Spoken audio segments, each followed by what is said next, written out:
Falava de sujeitos no sentido da individualização do mundo pós-Revolução Francesa, que se caracterizavam na individualidade das pessoas e que são os sujeitos de direito inscritos nas pessoas, quando o social era mobilizado por um protagonismo coletivo, de emergências de sujeitos que já não eram indivíduos, mas eram coletividades, sobretudo pela presença ativa, atuante, mobilizadora dos movimentos sociais, né?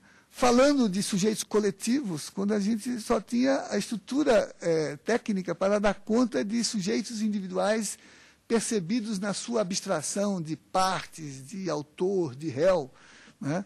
Enquanto que essas coletividades demandavam outras formas de enquadramento dos problemas de direito.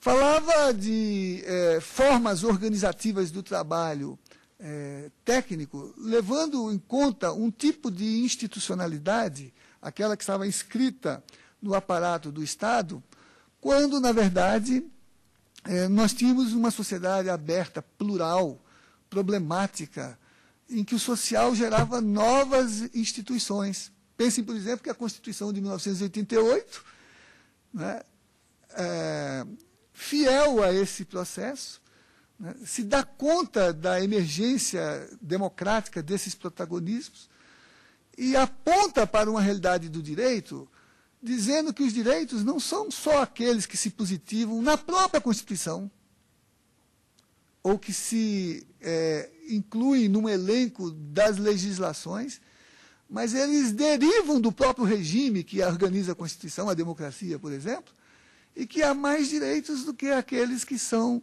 objetivados. O próprio parágrafo 2º do artigo 5º da Constituição vai mencionar isso. Os direitos aqui elencados não excluem outros que derivem da natureza do regime ou dos princípios que a Constituição adota, né? E apontava para uma realidade em que esse processo tinha que ser considerado. Então, em função desta dimensão, a ordem começou a propor, a partir do seu diagnóstico, que se repensasse as diretrizes curriculares e que se institucionalizasse no país um sistema de avaliação de desempenho dos cursos de direito.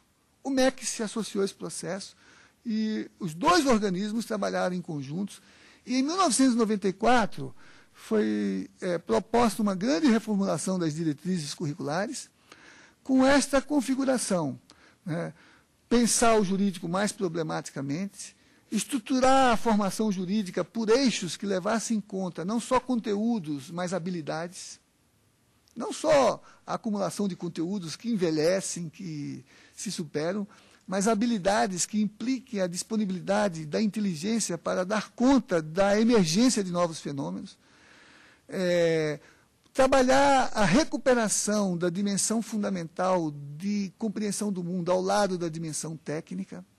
Então, resgatar aquilo que tinha sido a base da educação jurídica e que vinha sendo o móvel da renovação das funções de conhecimento, trazer para a educação jurídica, de novo, a sociologia, a filosofia, a história, a psicologia, né? Articular isso com a base profissional e recuperar a dimensão prática, não mais como imitar o fazer de outro, mas o colocar a dimensão prática como uma forma de construção de conhecimento.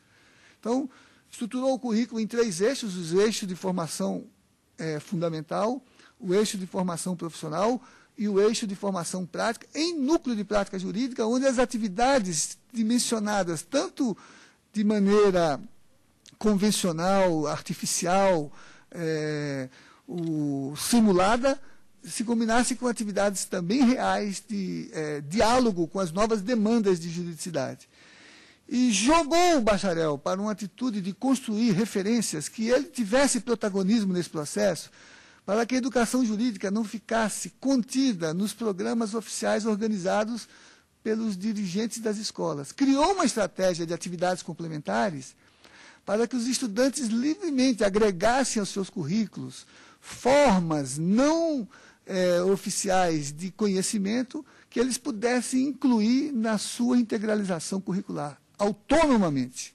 Então, os estudantes buscam outras alternativas, chamam outras dimensões da formação, criam seus espaços culturais para agregar isso ao conhecimento. Trouxe a monografia como uma dimensão para fazer a interlocução do desenvolvimento ao longo do curso.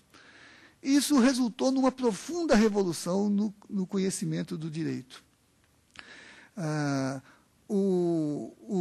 Os exames que a gente assiste hoje para aferir, né, essas mudanças têm indicado que as escolas que aceitaram trabalhar essas alterações, elas qualificaram de forma transformadora o potencial dos seus alunos.